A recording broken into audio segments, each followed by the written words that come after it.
Oh, my favourite singer.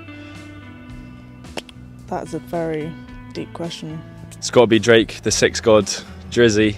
He's the GOAT, never anyone else. Taylor Swift and BTS. Janis Joplin. I think she has a great voice. I like Seb Lowe. He's quite like indie.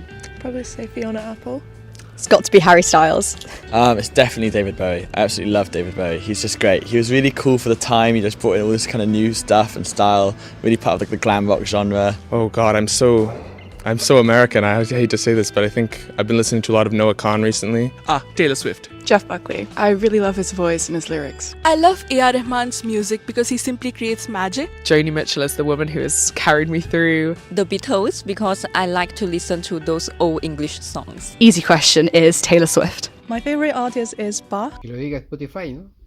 Porque un par de argentinos, Alberto y Fito, mi recontrapata Yusuf, The Beatles, de Liverpool,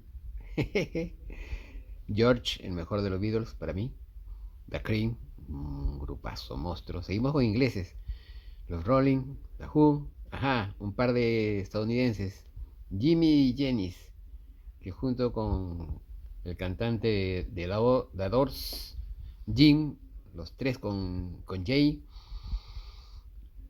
conforman los principales del grupo de los 27, creo, ¿no? O 29, bueno, años en los que murieron. Jethro, lo máximo. 10 Years After, el Deep, un español y una peruana. Bien ahí, John, Bob, Neil, Ringo, Crosby, Still Nash, Led Zeppelin y nuestro gran Pedrito Suárez. Esa es mi biblioteca.